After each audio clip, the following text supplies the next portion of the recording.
রহমান রহিম।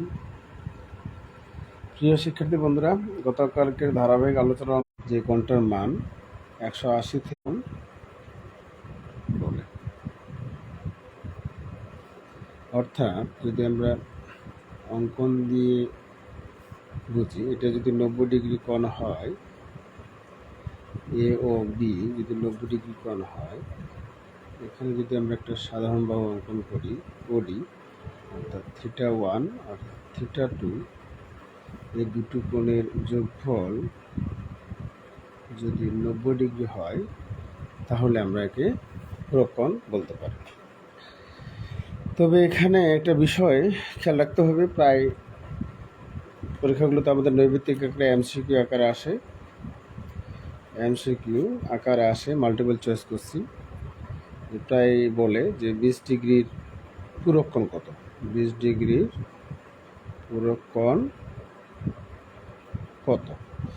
তাহলে 20 ডিগ্রি পুরকোণ আমরা বার করবো, যেহেতু দুটি কোণের যোগফল 90 ডিগ্রি, তাহলে আমরা একটা কোণ যদি 20 ডিগ্রি হয়, তাহলে আরেকটা হবে 90 মাইনাস 20, অর্থাৎ 70 ডিগ্রি।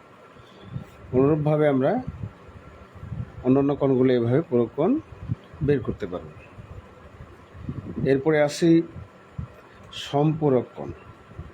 সম্পূরক কোণটা কোন কোণ? সাপ্লিমেন্টারি। সম্পূরক কোণ বা সাপ্লিমেন্টারি কোণ। তাহলে উপরে আমরা পড়লাম পুরক কোণ, দুটি কোণের যোগফল যদি 90 ডিগ্রি হয়, তবে কোণ দুটি একটি অপরটিকে পুরক কোণ বলা হয়। আর এখানে সম্পূরক শব্দটার অর্থ হচ্ছে সাপ্লিমেন্টারি অ্যাঙ্গেল, অর্থাৎ দুটি কোণের যোগফল যদি 180 ডিগ্রি, অর্থাৎ দুটি কোণের যোগফল যদি 180 ডিগ্রি হয়, তাহলে আমরা লিখতে পারি দুটি কোণের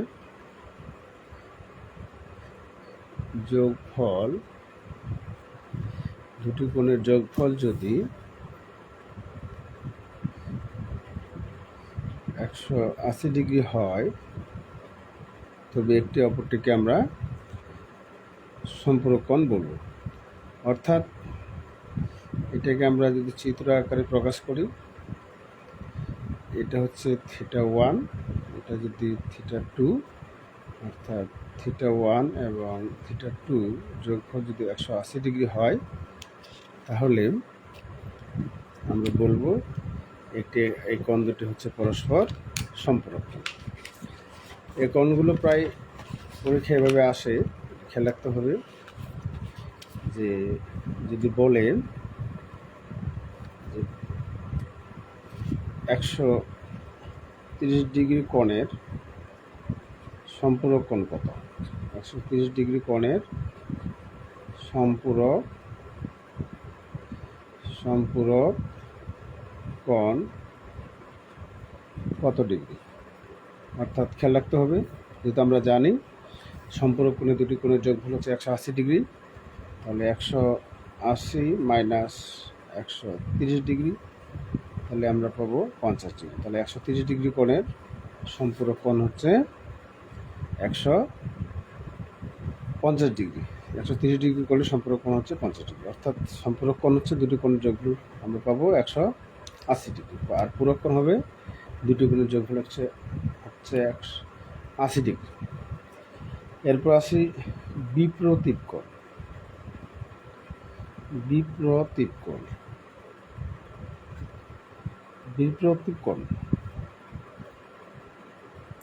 তাহলে বিপরীত কোণ কোন কোণকে বলা হয়?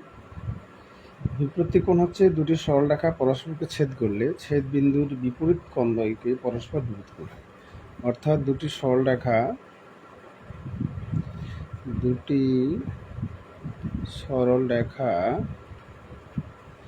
পরস্পরকে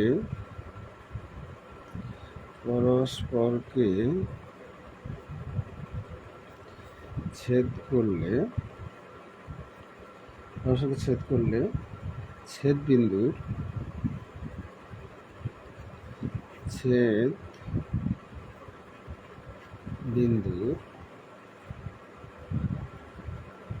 বিপরীত পাশে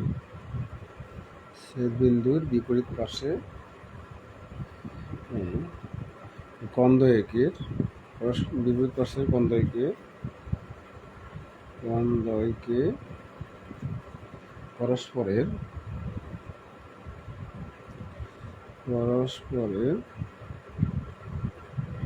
বিপ্রতীপ কোণ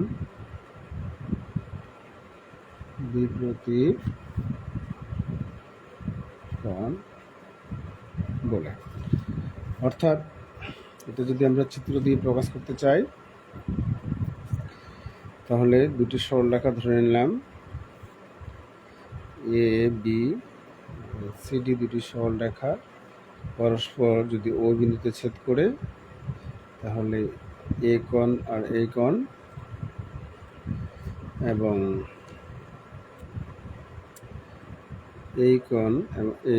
এই কোণ দুটি পরস্পর বিপ্রতীপ, অর্থাৎ θ1 θ2 θ3 θ4 পরস্পর কোণগুলো হচ্ছে বিপ্রতীপ। এখানে লক্ষণীয় একটা বিষয় খেয়াল রাখতে হবে, সরলরেখার ছেদকের একই পাশে অবস্থিত কোণদ্বয়ের সমষ্টি আবার 180 ডিগ্রি। ছেদকের একই পাশে অবস্থিত θ1 θ3 কোণদ্বয় ছেদকের একই পাশে অবস্থিত, এই কোণদ্বয়ের সমষ্টি হচ্ছে 180 ডিগ্রি।